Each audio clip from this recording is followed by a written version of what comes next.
welcome to Labor Lens. I am Sharon Ijason.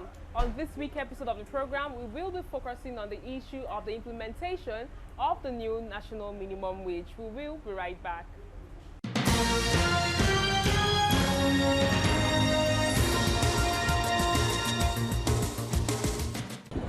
The Maritime Workers Union of Nigeria has suspended its 3-day-old strike. According to the president of the union, Comrade Adewale Adeyonju, it became imperative to call off the industrial action following the intervention of the permanent secretaries, Federal Ministries of Transportation, Federal Ministry of Labour and Employment, and some notable stakeholders. It will be recalled during the week that the workers are not happy with the international oil companies. The President General of the Union, Adewale Adeyonju, directed that the seaports be shut down nationwide. The indefinite strike, according to Adeyonju, became imperative following refusal of international oil companies to pay dock workers for more than a year. Evidence of payment is seen. Our members are what? Withdraw services in all the nation's seaports until all issues in contention are resolved. Because the IOC have taken Nigerian workers for granted. They can't do it in other countries. We are not weak. Nigerian government are not weak. The dock workers are not weak. Maritime workers of Nigeria were not weak. By close of today, 6 o'clock, all the dock workers, the seafarers, the Nigerian Port Authority workers, the shipping workers, all of you have to withdraw your service as from today. Thank you. Other officials of other arms of the maritime sector, including dock workers, seafarers, and the Nigerian Port Authority, spoke during the declaration of the indefinite strike. That up until knowing, no action has been taken by the government. This is an impunity on behalf of the government. Because we know the government officials, they take their salary as a wages. But we poor workers, we are only denied our salaries and wages. No payment. All the operations in the port will be ground. Thank you very much. You call the federal government, you call this IOC to order. And the first one, tomorrow they will know that the maritime, when we spend them 1 month. We are one and are going to stand solidly behind our people to make sure that the right of each and every one of us is given.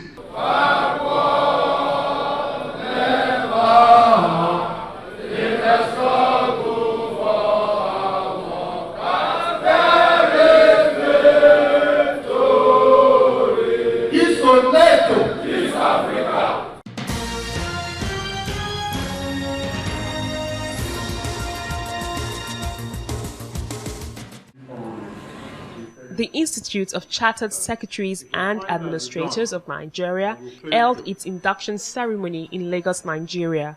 Leadership of the association at the event spoke about the need to enhance the status and practice of corporate governance and public administration.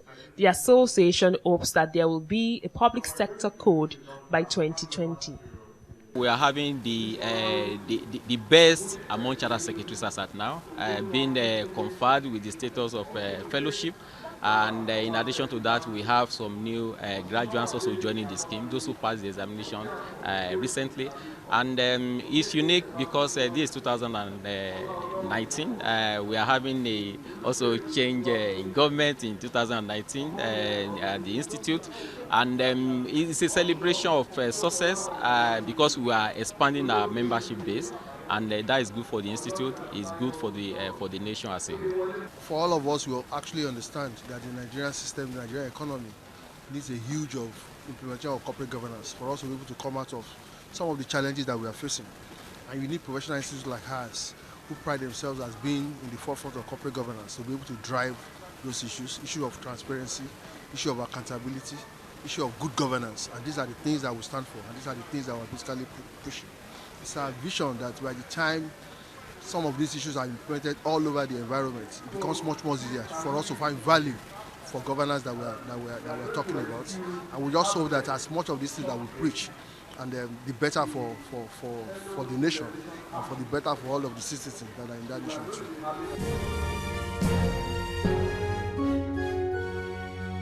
The governors must be kidding. They cannot say they can't pay 30,000 in a country like Nigeria. The level of riches that we have, and the more that the governors waste. Nigerians deserve more than 30,000 naira minimum wage. And if any governor is saying they cannot pay, the workers should wake up and question how much does he get in a month? How much does he spend? The governor should pay minimum wage of 30,000 naira and more. The governors are bound eventually to respond. But as you know, in Nigeria, without pressure, they don't perform. So if it's happened time and again, once something is approved like that, the workers will have to engage them. And eventually they will pay, but they never pay without some pressure. So it's just the culture here. Let's not forget that before we got to this point, it took a couple of years before the government came to agree that the salaries of staff need to be improved on. We started from 18,000 and all that. Now we are on 30,000. It took a little bit of time for government to actually put everything together and ensure that people start getting paid their increased salaries, as it were. And don't also forget that salaries are graduated.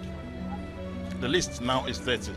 For those who are earning higher than that, it also has to be graduated. So this seems to take a lot. Maybe a short while to actually come together, as it were.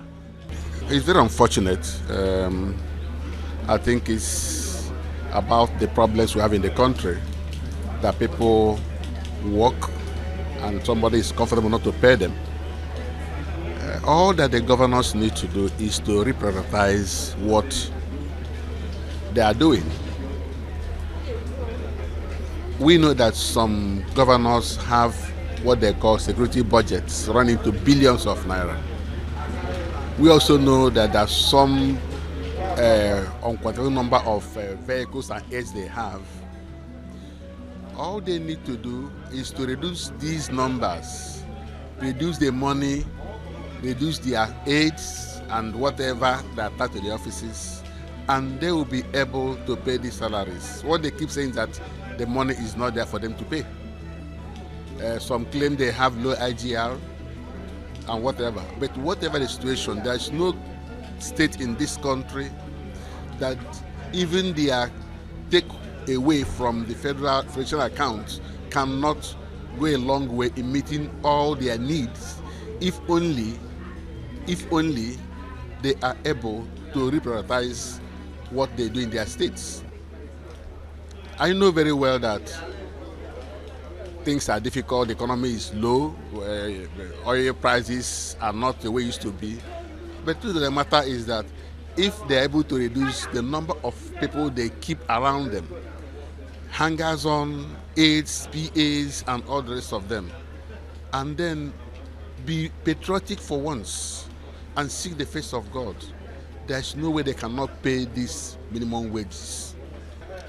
My own opinion concerning about the minimum wage is that if the president has already really approved this minimum wage, and the state governor or the state government indeed decided to take their time before they implement this, I think they should first of all look into each individual's life, because without being implementing this, first and foremost, we should realize that there are a lot of kidnapping going around the country. So number one, kidnapping and other criminality act characters will also influence the low or lack of compliance by the state government towards this minimum wage that they are yet to implement into the state government.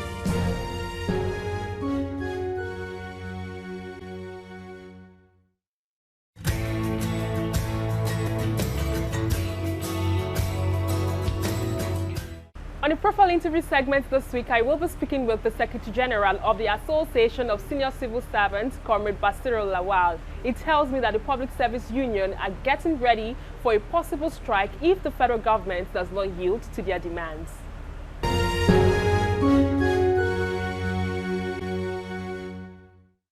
It's good to have you on the program. Yeah, thank you very much, madam. A lot has happened since our last conversation, and what many Nigerians want to know right now as I speak is about the implementation of the new national minimum wage. But for the senior workers, we are aware that negotiation has actually been ongoing as regards the consequential adjustment of salary. Can you tell us what is the update? First, I want to explain that the comment you made that senior civil servants. No, this is a negotiation that affects all public service employees. And the negotiation is being driven by the Joint National Public Service Negotiating Council, made up of 8 trade unions: Association of Senior Civil Servants of Nigeria, the Nigerian Civil Service Union, the Stenographic and Allied Workers Union, the Amalgamated Union of Public Corporation and the Recreational Services Employees, the Medical and Health Workers Union, the Agric Union, the Printing Union, the Nurses and Midwives Union. So, and you know, once you have a minimum wage, that is the benchmark below which no employer employing from a particular base that is given by the law currently is 25. So once you employ 25 and above number of employees, you must implement the minimum wage. So having done that in the public sector, the government has to sit down with the Joint National Public Service Negotiating Council to negotiate how this thing will affect all the other layers of levels in the service, because when you say minimum wage, you want to assume that that is for grade level 1, step 1.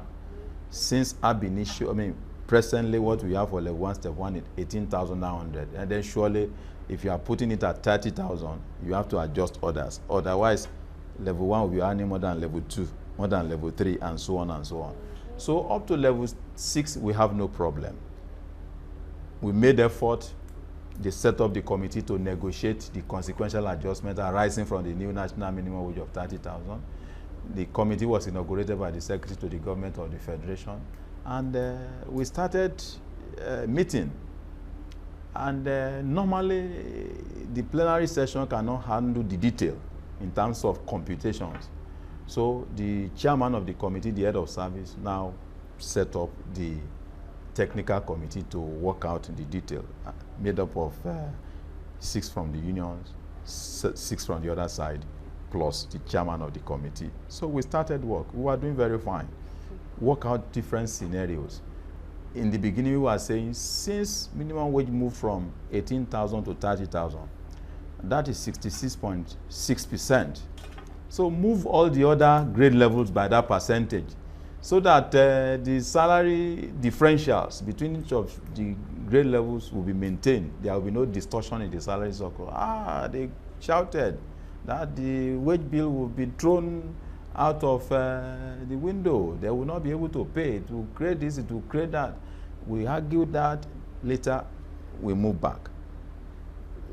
Mind you, we've agreed 1 to 6. It's just from 7 to 17. We now said, okay, we now worked another scenario. We said, give us level 7 to level 14, give us 40% salary raise. Then from 15 to 17, give us 30%. They work it out. They shouted again, it's too much. Don't forget one thing. Once it comes to labor, the wages, they want to keep it as low as possible so that there will be enough for the political class to share. Fine, but this time around we said, you must give us a fair share. Then after all said and done, we now said, okay, let's have 30% for level 7 to 14, then 25% for level 15 to 17.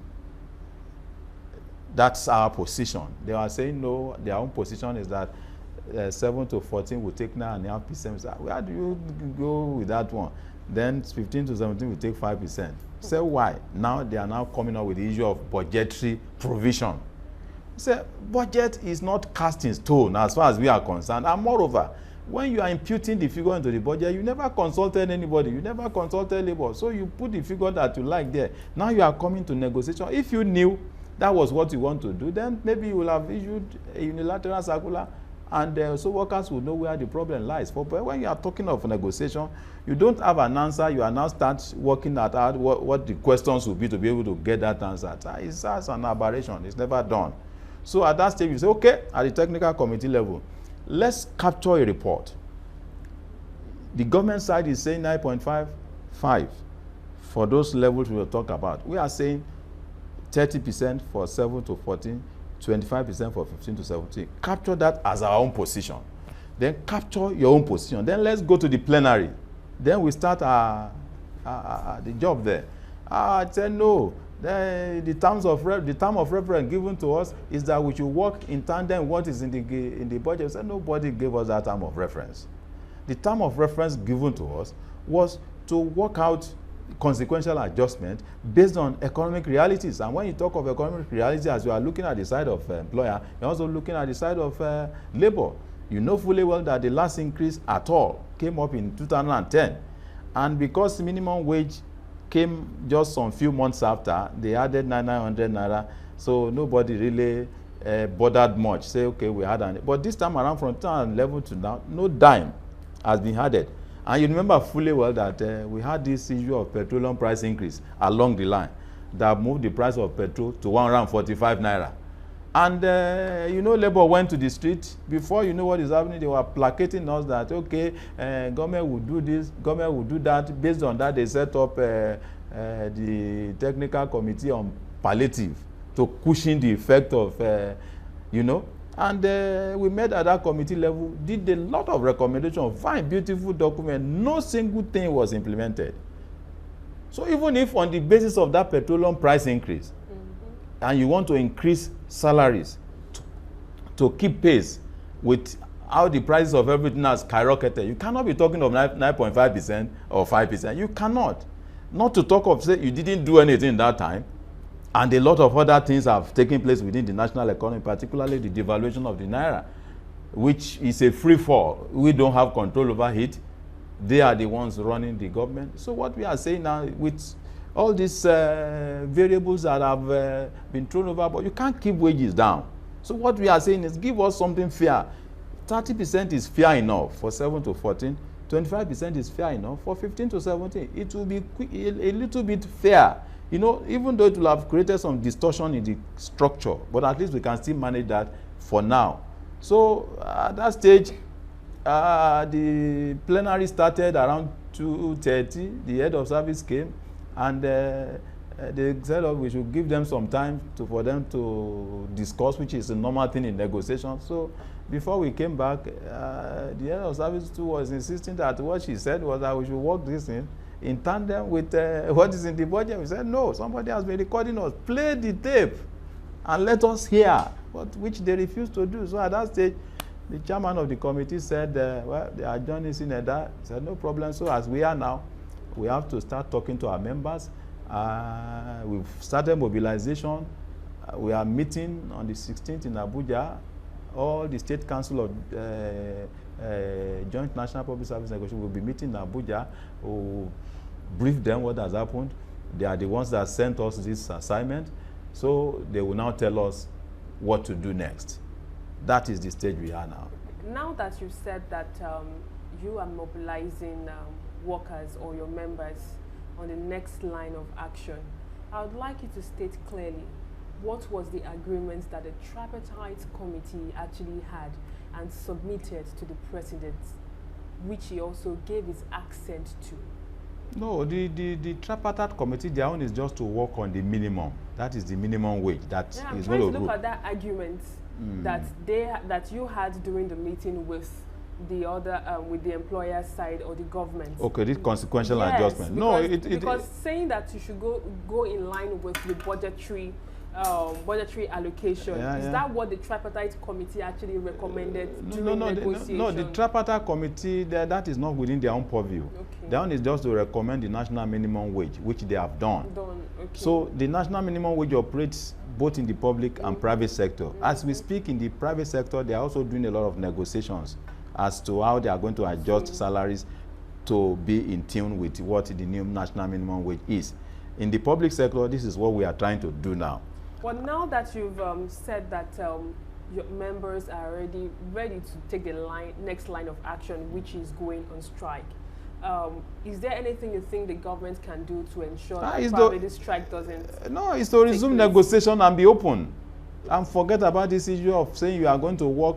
Your work is going to be tied to what is provided for in the budget. We are not part of budget preparation. What informed the figure they put in the budget? You talk to workers first. You discuss, you negotiate. Whatever you agree there, now you put it in budget. So I want to believe that that figure was just imputed there, so that at the end of the day, whatever you agree on, if it is lower, if it is higher, there will always be supplementary budget. Budget is just an estimate. It's not cast in stone. That's the practice globally. So what can be done? What is your message to the government? Resume negotiation and be very open. And don't tie the hands of labor. Say you must not go beyond there. That's not negotiation. That is take it or leave it approach. It's never done. That's not collective bargaining. There are lingering issues in some government parastatal. Some of it is the National Lottery Commission and also the National Commission for Mass Literacy, Adult and Non-Formal Education. What is the union doing to address the issues? During the week, there were a series of protests. Is there any update as regards this? As regards the welfare issues we have with Lottery Commission, we had a strike, and eventually the two sides came to the negotiation table, and we signed the agreement. And there's a particular knotty issue there that they are refusing to budge. It's the issue of one officer brought in. She came in on level 9 into the civil service, only for them to just catapult this woman to level 15. Within 1 year, they move her to level 16. Now they want to give her the position of director. That's why we cry foul. That the guideline for appointment, promotion, and discipline in the federal civil service is very clear on how you place somebody when you are bringing the person anew. So let us chart the certificate and record of this particular officer and place her properly. Her mates are still on level 10, level 12. Presently, she's on level 15, and if we have left them, by now she will be a full-fledged level 16 or 17. You understand? So that's the one that is kind of slowing down.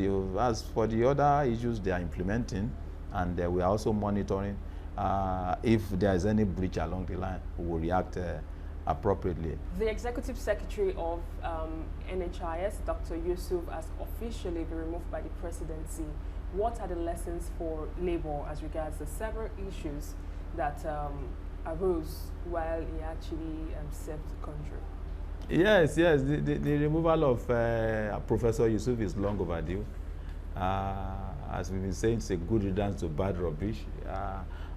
He didn't give leadership at all. He descended to a level that you start wondering which agenda he has come there to defend. It's quite unfortunate. I even had a one-on-one discussion with him, gave him advice on how to run the affairs of the NHIS, being an organization that the federal government depended very heavily on to ensure that the health provision to Nigeria is quite of the required standard when you compare to all the other parts of the world. The man is looking at the place as if it is a village. It's quite unfortunate.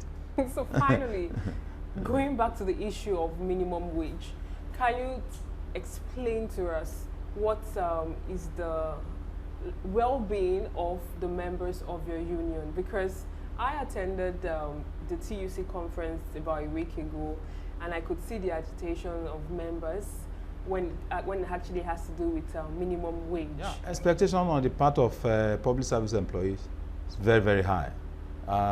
You gauge the mood of workers during the May Day. You see that they were very enthusiastic about the whole thing. In fact, to most workers, since minimum wage has risen by 66.6%, that percentage you should, in as much as we are trying to reason along with the government, you have to give them a fair bargain. Otherwise, some of these figures being brandished by the government side, it will throw up some spontaneous reaction which we are trying to avoid. So they have to manage this, the process very well. return back to the negotiation table and let us agree on what labor is talking about. It's not going to throw the budget overboard. It's a figure that can be managed very well. It is sustainable in terms of continued payments. And if that is the done, workers will be very happy. At least for the past 8-9 years, they have not gotten anything as increase. Workers have been marginalized, they have been impoverished, they have been traumatized, they are having a very bad day. It's like they are not part of the society. You deregulate every other thing, you keep labor, the price of labor constant. It's never done. It's a very big distortion. And the earlier government does something, I think it's better for all of us. It was an interesting conversation I had with you. Thank you very much. Thank you very much. It's my pleasure. And that's all we can take on to this edition of the program. Join us next week as we continue the coverage on the International Labour Organization 108th session, which took place in Geneva, Switzerland. I am Sharon Ijason. Thanks for watching, and remember, labor creates wealth.